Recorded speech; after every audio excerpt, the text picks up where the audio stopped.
Country Manager Colombia de ERM, Rodrigo Suárez, líder de ESG para la TAM y el Caribe de Marsh, y al doctor Carlos Herrera, vicepresidente de Desarrollo Sostenible de la ANDI, quien modera este segmento. Bienvenidos.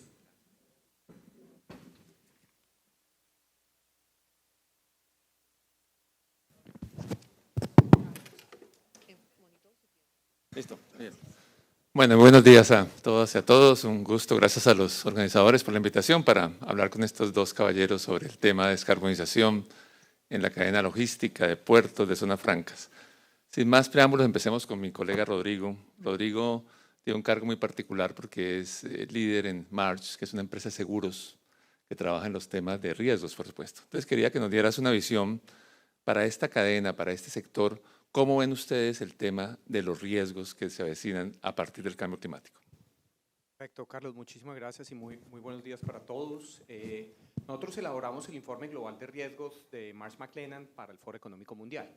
En los últimos 2 años ha venido saliendo el tema de cambio climático en las prioridades top. Y eso creo que hay que dividirlo en varias cosas, y es una mirada de mitigación de gases de efecto invernadero, que es algo que se espera que suceda en esta década, y el tema de fenómenos hidrometeorológicos extremos, que es algo que ya está sucediendo y que va a ser durante los próximos 10 o 20 años el tema de fenómenos hidrometeorológicos extremos, que creo que es donde deberíamos como apuntar en ese sentido, porque las grandes inversiones van a venir por lo menos en la década del 30 en adelante. ¿Qué estamos viendo particularmente? Y reiterar el tema de fenómenos hidrometeorológicos extremos, estamos viendo temporadas de huracanes mucho más amplias, más intensas, más frecuentes, y eso, digamos, tiene implicaciones para el Caribe. Estamos viendo zonas, momentos de mayor temperatura, temperaturas máximas en el día, y eso tiene implicaciones en la cadena de suministro cuando tenemos congelado, ultracongelado y refrigerado. Eso tiene condiciones especiales, y cuando hay mayores precipitaciones vamos a tener problemas de logística en carreteras, puertos y aeropuertos. Seguramente ahorita que estamos saliendo del Niño vamos a ver que las primeras lluvias van a traer, digamos, deslizamientos y problemas en nuestras principales vías. ¿Qué estás viendo en el mundo? ¿Qué está pasando? Digamos, ¿qué disrupciones hay en los temas de las cadenas de valor? ¿Qué perciben? Hay varias cosas. Nosotros hicimos recientemente un análisis como resultado de lo que sucedió en el canal del Suez, y ahí empezamos a ver que hay unos cambios en las dinámicas, en lo que significa desde el punto de vista del sector asegurador. Hay una intención, y yo creo que lo vamos a empezar a ver ya de lo que es un poco la política global. El presidente Lula hoy es el presidente del G20 y tiene una agenda muy activa en estos temas. Lanzó recientemente su plan de transición energética global, y tiene una apuesta muy grande frente a lo que es clima, adaptación al cambio climático y mitigación. Y eso va a traer, digamos, acercar 2 agendas, una agenda de la OMC, de la Organización Mundial del Comercio, y la agenda de cambio climático. ¿Y por qué es importante? La OMC tiene muchos dientes y la de cambio climático tiene pocos dientes. Entonces, acercar esas 2 agendas va a ser muy relevante, y ya lo estamos viendo con algunas cadenas, como lo hizo recientemente la Unión Europea, que estableció, digamos, usted no puede generar deforestación en la cadena de soya, caña, cacao, café, ganadería, y se me queda una por fuera. Empezaste a decir algo interesante de los huracanes. Antes eran un poco lejanos, pero en el anterior panel hablábamos un poco, o se hablaba un poco los anteriores colegas del tema de las cadenas de valor, de poner productos colombianos en otros mercados. ¿Cómo percibe, digamos, ya que hay navieras, hay puertos, hay generadores de carga, digamos, un tema particular? Tomemos huracanes como ejemplo. ¿Qué perspectivas ves de afectación que podemos tener en las cadenas? ¿Para qué nos tenemos que preparar? Definitivamente lo que estamos viendo es esa temporada de huracanes se está ampliando, es decir, ya nos estamos preparando en abril. Antes no nos preparábamos en abril y estamos llegando hasta octubre, noviembre. Acordémonos de Acapulco, que ahí hay un tema bien relevante, es decir, nuestros sistemas de información globales no fueron capaces de identificar el cambio de una tormenta tropical a un huracán, sino 5 horas antes. Entonces, la capacidad de estar preparados para esos temas es mucho más relevante. Los temas asociados a esa variabilidad climática van a ser cada vez más intensos y más frecuentes. Lo mencionaba ahorita Carlos, digamos, lo que está pasando, el tema de sedimentación. Estamos perdiendo, digamos, capacidades de calado en algunos en algunos puntos asociados también a deterioro de los ecosistemas, que sumado a variabilidad climática pues traen, digamos, más erosión, sedimentación. Está el caso aquí Barranquilla, Belén, tenemos Manaos también que está sucediendo, Callao también. Entonces empiezan a suceder este tipo de eventos y creo que hay que estar preparados y anticiparnos a una cosa, no sé si anticiparnos porque ya lo estamos viviendo, y es cómo a nuestra continuidad digamos, de la operación se mantiene ante estos temas. Perú está empezando a pensar cómo me paso, digamos, de toda operación norte a operación sur. Y seguramente podríamos estar pensando que en Colombia podríamos estar pasando de operación Caribe a operación Pacífico, algo ya de una mirada mucho más arriba. Muy bien, la última de esta primera fase es, ¿cómo ve una empresa de seguros? ¿Cómo ve los temas de riesgo? O sea, ¿qué pasa si yo soy un puerto aquí en el Caribe o en Buenaventura o soy una zona franca? ¿Qué está pasando en los análisis de ustedes, en las primas? ¿Cuál es un poco el ambiente? El tema de lo que uno empieza a ver es, obviamente nosotros vivimos del apetito de riesgo, pero es algo que cada vez se vuelve más probable. ¿Sí? Entonces nosotros tenemos unas pólizas, digamos, que son de seguros paramétricos, que donde definen, ok, ¿cómo se va a comportar un huracán? Ese es uno de los, digamos, de los temas que nosotros más hacemos, pero estamos viendo, digamos, en algunas regiones, digamos, California, digamos, se reduce, digamos, el tema de propiedad asociado a incendio como tal. Estamos viendo dificultades en algunas regiones en donde agua, ya vemos, digamos, que hay unas restricciones, algunos de los aseguradores empiezan a tomar restricciones frente al tema de agua. Entonces allí toca empezar a ser como creativos y afortunadamente pues existe mucha data hacia atrás, pero también, digamos, prospectiva, digamos, modelación que permite, digamos, hacer estos cálculos y acompañar en esta mirada a los clientes a quienes acompañamos en el aseguramiento. Bueno, Alejandro, tú trabajas en una de las empresas líderes en el mundo en temas de sostenibilidad. Entonces te quería invitar a sacar tu bola de cristal y que nos dedicara a este público tan diverso, interesado en el tema, ¿cómo ves la cadena de logística, zonas francas, puertos en el 2050 en el marco de toda la agenda de cambio climático que se mueve? O sea, ¿cuál sería un escenario deseable en el 2050 para ver qué hacemos hoy para llegar allá? A ver cómo la ves. Gracias, Carlos, y un cordial saludo para todos. Bueno, yo creo que lo primero es, veo una cadena que ojalá pueda operar y seguir operando 24/7. Y suena un poco raro, pero digamos que ya Rodrigo ha venido planteando una serie de escenarios que, de no darse una reducción del cambio climático, pues vamos a empezar a tener problemas serios de continuidad operacional. Lo segundo es, veo una industria carbono neutral o neto cero. Y esto no quiere decir, digamos, que el puerto solamente tenga una certificación como carbono neutral, sino toda la cadena de todo la que ustedes representan aquí. Transportadores, embarcaciones, navieras, puertos, en fin. Y para eso, pues veo o vemos, digamos, nosotros y en lo que hemos proyectado y los análisis que hemos hecho para esta industria, definitivamente una adopción completa de tecnologías limpias en el caso operacional, entiéndase una transformación tecnológica de equipos que utilicen combustibles más limpios, puede ser hidrógeno, vehículos eléctricos, son cosas, digamos, que no son completamente nuevas ya en el lenguaje colombiano y que inclusive están siendo adoptados ya en otras geografías. Lo segundo es que veo una contribución muy importante del sector a las energías renovables. No solamente que utilicen energías renovables, sino que contribuyan a, y escuchaba ayer la posibilidad que tienen muy grande las zonas francas de contribuir a ser centros de manufactura de tecnología renovable. Lo segundo es que Colombia es el primer país en toda América Latina que ha lanzado un proceso formal de licitación para viento costa afuera. A nivel global y en la última COP en Emiratos Árabes se firmó un compromiso de triplicar la cantidad de energías renovables en el mundo para 2032.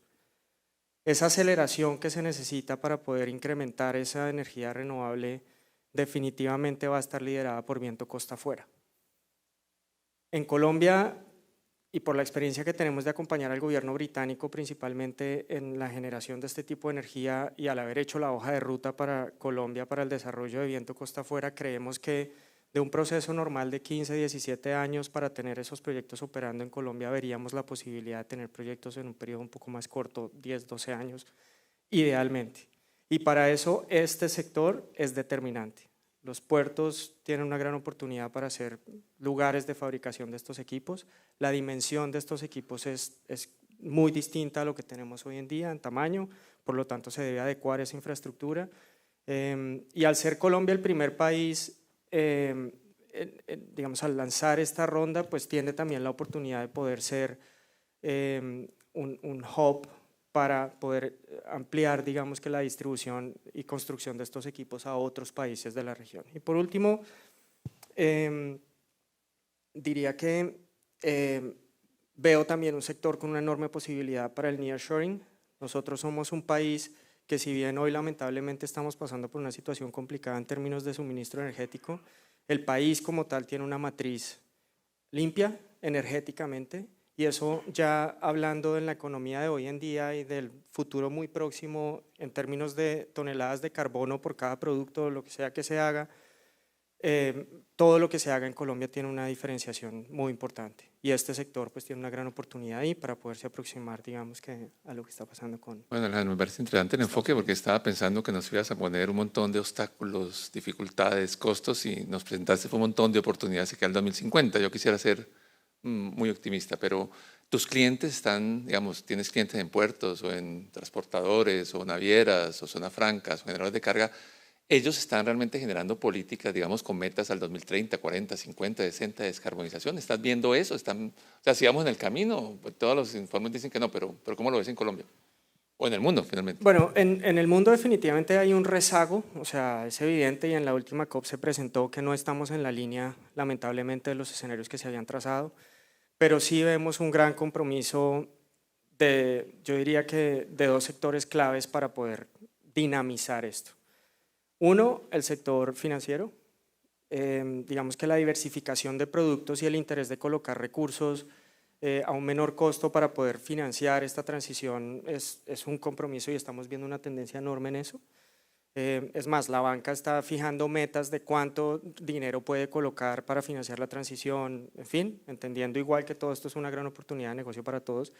Y segundo, el sector de manufactura en general ha venido tomando la delantera realmente, y yo podría decir que nosotros, al trabajar con el 50% de las firmas Global Fortune 100 y 70% de Global Fortune 100, 50% de Global Fortune 500, hemos acompañado muchísimas estrategias de sostenibilidad y descarbonización, pero hay otra cosa muy importante. Las grandes economías están estableciendo ya regulación que te obliga, quieras o no, a transitar este camino. Entonces, ya la Comunidad Económica Europea tiene una regulación, una directiva que se llama CSRD, en donde tú debes demostrar cuál es el origen, si ha habido deforestación, cuál es la cantidad de emisiones que generan, en fin. Y con esa trazabilidad tienes la posibilidad de entrar, digamos que aprovechando los acuerdos comerciales que hoy en día tienes, o puedes empezar a sufrir una penalización en impuestos y ser menos competitivo.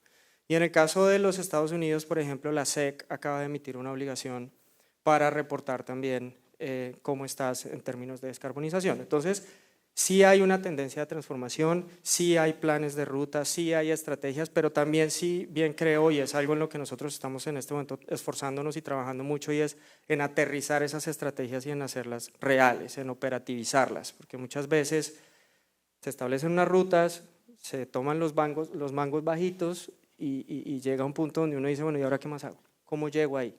Pero hay una decisión, hay una tendencia, y digamos que vemos un avance importante. Cuando cuenta lo de Europa y Estados Unidos, yo soy un tipo mal pensado. Yo pienso que son unas barreras nuevas para impedir que lleguen nuestros productos. Pero bueno, más bien cuéntanos, Rodrigo. Bueno, todos decimos sí, descarbonización, no sé qué, la huella de carbono, pero si fuera tan bueno, pues ya lo tendríamos. ¿Cuál es el reto en competitividad? ¿Qué estás viendo realmente poner esto en la práctica? ¿Qué significa para la empresa? ¿Cuesta mucho? ¿Qué pasa si los competidores no lo hacen? ¿Me lo piden los mercados? ¿Cómo es tu visión un poco del negocio asociado con el tema de la descarbonización? Yo creo que aquí hay mucho de geopolítica, definitivamente. Y para mencionar, China propuso que iba a descarbonizar y empezar el proceso de descarbonización en 2030. Cuando China empieza a descarbonizar, yo creo que él va a meter muchos temas en la agenda de comercio. Y ahí yo creo que va a empezar a cambiar un poco lo que es estos temas de competitividad. Alejandro estaba mencionando lo que hizo Unión Europea, yo hice también un poco una mención, entonces empieza a pasar. Entonces, lo que hoy es una ventaja de competitividad, pues seguramente es porque hay unos compradores que así lo exigen, ¿sí? Hay unos mercados internacionales que están exigiendo, oiga, yo quiero X o Y producto que tenga una característica, bien sea que sea bajo carbono, carbono cero, orgánico y demás, y ahí hay unas oportunidades como tal. Y que seguramente podemos aprovecharnos nuestra matriz energética, pero yo veo que ahí hay posiblemente una ventaja de competitividad seguramente corta, de unos espacios, porque ya después esto se va a volver mucho más obligatorio. Alejandro también lo decía y es muy rápidamente este año se van a tomar las grandes decisiones en el marco de esa reunión de las Naciones Unidas de Cambio Climático. Las decisiones son de financiamiento, ¿sí? Se va a decir cómo va a ser el financiamiento global y el sector privado va a tener un rol muy importante, los financiadores del sector privado van a tener un rol muy importante. Ya estamos viendo desde el sector asegurador también cómo hay restricciones para qué sí quiero y qué no quiero, qué le quiero prestar, y hay restricciones también hacia qué tipo de proyectos que tienen no bajas emisiones no queremos asegurar. Entonces ahí estamos empezando a ver unas restricciones a la luz también de esa competitividad. Entonces yo creo que esa competitividad hay que aprovechar una ventana que queda hoy, porque después percibo que va a ser mucho más obligatorio todo este tipo de aspectos. Así la normatividad colombiana vaya un poco rezagada, pero lo que sí está pasando es que la normativa internacional está un poco más avanzada, casas matrices lo están exigiendo, bancos lo están exigiendo también y el sector asegurador está empezando a mirar, digamos, estas consideraciones frente a cómo abordar los temas. Y seguramente algunos de los que están aquí han tenido, digamos, a esos roadshows que hacen generalmente en Reino Unido, ya hay unas consideraciones asociadas a clima y sostenibilidad que le permiten tener unas puntuaciones mayores o menores frente a lo que pueda ser el día de mañana una póliza como tal. ¿Es atractivo para un puerto colombiano ser carbono neutro? O sea, además de tener el loguito y tomarse la foto, la verdad, ¿alguien me lo valora? ¿Alguien me lo pide? ¿O simplemente es por, bueno, hay que seguir la línea? ¿Cómo lo ves? Yo creo que es a quien le llegue, ¿no? Hay unos mercados especiales que dirán, sí, se lo valoro, ¿sí? Cuando te empiecen a mirar lo que también estaba explicando Alejandro, ese encadenamiento, porque eso ha pasado. No solo están empezando a mirar mi operación, sino la operación de mis productores, de mis proveedores, y eso es como de toda esa cadena de suministro, y eso empieza a pasar. Y empiezan a mirar hacia más allá, y eso es lo que se denomina como un alcance 3. Y ahí es donde está lo más complicado. Y efectivamente, hoy puede que sea nuevamente una ventaja competitiva, pero dentro de poco vamos a empezar a ver que es un requisito. Entonces, seguramente ustedes ya vieron lo que es la Superintendencia Financiera, emitió una circular ya hace un par de años, ahorita la Superintendencia de Sociedades emitió ya una circular en donde obliga a más de 50.000, no obliga, digamos, lo pone, digamos, voluntario por el momento a que más de 50.000 organizaciones se empiecen a reportar este tipo de cosas que no va digamos que va en coherencia con lo que está haciendo, digamos, el marco global de estos temas. Alejandro, voy a ponerme en una zona franca, todavía no sé, en Bogotá, en Medellín, en Cartagena, en Barranquilla, y yo quiero poner un producto donde un consumidor que le preocupa el tema del cambio climático, o sea, un tipo que quiere saber con mi huella. ¿Qué tanto pesa la cadena logística? O sea, mis transportadores, mi puerto, los barcos, ¿qué tanto pesa? ¿Qué tan importante es este sector? O sea, ¿por qué nos metieron en este panel, mejor dicho? Si es que lo están viendo los organizadores, que es que somos, esto es importante o no, ¿por qué nos trajeron para acá? O sea, ¿realmente hay que descarbonizar este pedazo o no es necesario? ¿Qué le dice al de la zona franca? Es determinante y es importantísimo para poder alcanzar las metas que cada uno de los fabricantes o productores tiene. Los análisis que nosotros hemos hecho y los modelos, digamos, que hemos corrido, más otros estudios internacionales, hemos podido corroborar que las emisiones de la cadena de valor representan el 70% de las emisiones, más o menos 10%. Lo que están aquí, ustedes representan el 70% de la emisión. O sea, si una zona franca quiere vender, depende de que ustedes estén descarbonizados. ¿Esa es la idea que les transmites? O sea, que son los más responsables los de esto. ¿Más que el productor propiamente? Yo diría que hay una gran oportunidad. Es decir, hay dos cosas. Tú preguntabas también si es atractivo o no. Yo como industria genero un producto y luego lo tengo que transportar y llevar a un consumidor final. Dentro de lo que yo hago en mis instalaciones y demás, y algún otro transporte y la energía que consumo, más o menos es el 20% de mis emisiones. Entonces, la empresa X hace todo su esfuerzo, se descarboniza, sus plantas son carbono neutral y digamos que algunas de las flotas que utiliza para hacer alguna distribución digamos, son eléctricos, demás. Solo con eso es el 20%, entonces definitivamente 20-30%, entonces entre el 60 y 80% definitivamente este sector tiene ahí la oportunidad, digamos, de descarbonizarse, porque sí son responsables de esa cantidad de emisiones. Ahora, ¿qué pasa? Si ustedes ven, y tomando por ejemplo lo que mencionaba un conferencista ayer del caso de nearshoring y lo que pasa con estas industrias como Amazon y Tesla y los demás que se están haciendo en el estado de Nuevo León, por ejemplo. Ellos definitivamente pueden tener plantas de última generación con la mejor tecnología, pero si la infraestructura y toda la cadena de valor no acompaña eso, ese esfuerzo que se está haciendo de situarse ahí, básicamente pues no cumple con su finalidad. Entonces, yo creo que, pues, para responder la pregunta, es el 70-80% de las emisiones, sí es determinante, ustedes definitivamente deben dar ese paso y esa transformación, y indiscutiblemente los va a llevar a posicionarse mejor frente a cualquier otro, y como decía yo, en términos de nearshoring, al tener aquí una infraestructura y una logística más limpia y más sostenible, pues sí va a llamar la atención de inclusive otras instalaciones que pueden estar en distancia más cerca, por ejemplo, al mercado de los Estados Unidos. Porque hoy en día, si comparamos la calidad de la matriz energética colombiana versus la mexicana, nosotros tenemos una ventaja enorme y con, digamos que el cambio en la política energética de México para que ellos puedan tener una matriz mucho más limpia, les va a tomar muchísimo más tiempo. Entonces, creo que ya hay otros aspectos que nos pueden dar competitividad en términos de mano de obra y en fin, otros aspectos, pero aquí hay una gran oportunidad. Y para facilitar, digamos que esa transición a reducir esas emisiones, creo que muchos lo han compartido aquí, pero pues hay que trabajar en equipo, hay que clusterizarse, digamos, y sinergizarse de una mejor manera. Las inversiones no son menores, eso también hay que decirlo, y lo ponías ahorita, porque si esto fuera tan bueno, pues ¿por qué no estamos ya ahí? Pero trabajando en equipo se logra, hay varios casos, sobre todo en Europa y algunos puertos nuevos en Medio Oriente que están haciendo unos procesos muy interesantes, en donde además se están diversificando la carga, llamémoslo de alguna forma, y se están convirtiendo en hubs de hidrógeno, por ejemplo, para pues, dinamizar su actividad. Bueno, muchas gracias. Lo que estamos viendo acá hasta este momento es que no vamos a poder poner productos colombianos bajos en carbono que piden los mercados si no hay una articulación desde el generador de carga hasta toda la cadena de logística. Y Rodrigo decía algo muy interesante, pasamos de como un tema de diferenciación, de vanguardia, a un tema de requisitos. Mi colega Rodrigo acá tuvo una importante labor única que nadie más puede tenerla en Colombia. Estuvo en el Acuerdo de París y ni más menos que en el cargo del Ministerio de Medio Ambiente que coordinaba todo el equipo técnico y la posición del país. Entonces, pero una duda que tengo, Rodrigo, es cuando salgamos aquí a tomar un café, alguien va a decir, bueno, pero ¿y en la práctica cuáles son los instrumentos? Yo no veo, más allá de contratar aquí a Alejandro y a su equipo o a ustedes, pero hay instrumentos, hay mercados de carbono, ¿no? Oye, pero aquí en Colombia, ¿cómo que pasa? ¿Qué podrían esperar? Porque los gobiernos están jugando un papel de impulsar con diferentes instrumentos. ¿Qué podrían esperar en un futuro? Digamos, no sé, un puerto, un transportador, un barco, una zona franca. ¿Qué podría pasar en instrumentos de cambio climático? Que yo no veo que esté pasando mucho en Colombia, por favor. Yo veo como varias cosas ahí, Carlos, y es definitivamente va a haber hay ya un mercado de carbono en Colombia, hay un mercado voluntario que es quizás uno de los más fuertes a nivel, digamos, de la región,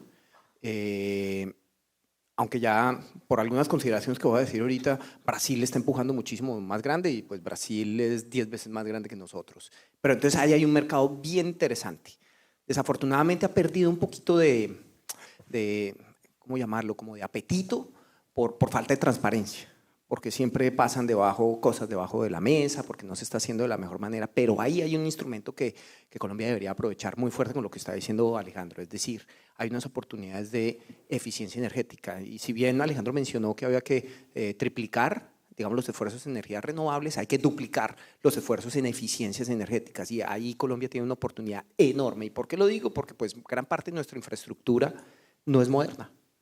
y ahí tenemos una posibilidad enorme. Cuando digo infraestructura, imagínenselo desde el puerto, cadena logística, vehículos y demás y demás. Entonces hay una oportunidad muy grande que permitía poder que Colombia haga y mantenga, digamos, esa oportunidad en ese mercado. Lo siguiente, yo quiero insistir con esto, creo que empezaremos a ver mucha regulación asociada a la OMC, que va a empezar a sacar, digamos, algunas cositas asociadas a estos temas. Veo también desde el punto de vista del sector financiero que va a tomar muchas decisiones frente a qué quiere y qué no quiere en la agenda, y ya lo hemos visto, digamos, recientemente o hace 2 años, digamos, lo vimos en Colombia, que es la taxonomía verde. Estamos esperando que se emita el nuevo proceso de taxonomía verde, decir qué es lo que quiere y qué no quiere, y empiezan a incluir la mirada de adaptación al cambio climático, qué va a pasar con el agua, qué va a pasar con la salud, qué va a pasar con los ecosistemas, y eso va a entrar en esa mirada de cadena de abastecimiento, que antes era una cosa que prácticamente era imperceptible, hoy ya será, digamos, un tema fundamental. Y taxonomías verdes, en México la emitió hace año y medio, República Dominicana tiene un énfasis muy fuerte en agua, Brasil la está, digamos, en el proceso de consulta, y ahí yo creo que va a ser como el tema de diferenciación de esos instrumentos que creo que empezarán a venir. Y nuevamente vuelvo al tema, el G20, Brasil va a empujar muchísimo esa agenda en estos aspectos, y seguramente cuando el G20 toma decisiones la baja a unos grupos de trabajo, y seguramente han oído de cómo relacionar los temas de financiamiento y cambio climático, financiamiento y naturaleza en las compañías, y los que tienen, digamos, unos reportes, digamos, de carácter internacional, ahí es donde se empieza a ver. Entonces se une el tema, como inicié la conversación, riesgo, sostenibilidad y financiamiento, y ahí yo creo que vamos a tener como el gran derrotero en los próximos meses, años. Si tú le dices a este público, esperen los próximos 5 años que les cobren por el carbono, ¿eso es una idea lejana? ¿Va a ser voluntario? ¿Puede pasar? ¿Qué pasa en países como Colombia? Digamos, en Colombia ya hay un cobro por impuesto al carbono, y seguramente eso seguirá subiendo. Obviamente lo que dicen los expertos es que está subvalorado, que debería tener un... ¿Te refieres al de la gasolina Sí. y el ACPM? Exactamente. Pero si yo tengo, no sé, el proceso, la chimenea, el barco, ¿eso me van a cobrar o eso no está pasando o eso es una hipótesis? Yo pensaría que definitivamente es una apuesta y es una consideración de que esto siga ampliándose. Digamos, Reino Unido lo tiene, Europa lo tiene, entonces seguramente allí va a pasar, digamos, que se amplíe el marco de acción, digamos, de estos temas asociados a lo que pueda ser susceptible de un impuesto como tal. Yo creo que hacia allá va, y es como parte de la presión de lo que viene en las negociaciones como tal. Y insisto, digamos, cuando China llegue, cuando sea el 2030, ellos van a cambiar su forma de negociar, porque dicen, yo ya estoy listo, ya puse todo lo que tenía que poner en mi cadena, ahora sí voy a ser capaz de diferenciar mi producto frente al mercado internacional. Bueno, Alejandro, hablabas un poco del trabajo colectivo. Entonces quiero que cierres con algunas ideas de qué puede ser que la zona franca, el transportador, el puerto, el agente logístico, el del barco trabajen. ¿Cómo están viendo ese? Porque parece que las conclusiones del anterior panel era que todos trabajaban por su lado. Y eso que es el negocio. ¿Cómo será en este tema de cambio climático que no es poco más etéreo? ¿Cómo ves esa experiencia o esos retos de trabajar colectivamente tantos actores con diferentes puntos de vista, porque al final apuntan a objetivos comunes? Por favor. Gracias, Carlos. Bueno, definitivamente ese trabajo en conjunto es crítico. Nosotros de lo que hemos visto en otras geografías, y es algo, digamos, en donde Colombia, en mi opinión, hay unos beneficios y ventajas, y es que, por ejemplo, nuestros puertos pues alrededor tienen un desarrollo de cierta industria que favorece la generación de clústeres, y cuando hablamos de clústeres en términos climáticos y de descarbonizaciones, todos ponen, pero no todos ponen necesariamente lo mismo, y eso es una de las ventajas de los clústeres. Es decir, si yo tengo más área para facilitar la fabricación de X cosas, pues esa es mi contribución. Si el otro tiene un excedente de energía, eso es lo que va a contribuir. Si el otro, y se empiezan a generar unos marcos regulatorios especiales para esas zonas para favorecer el desarrollo, digamos, o la implementación de la descarbonización en una cadena tan importante como esta.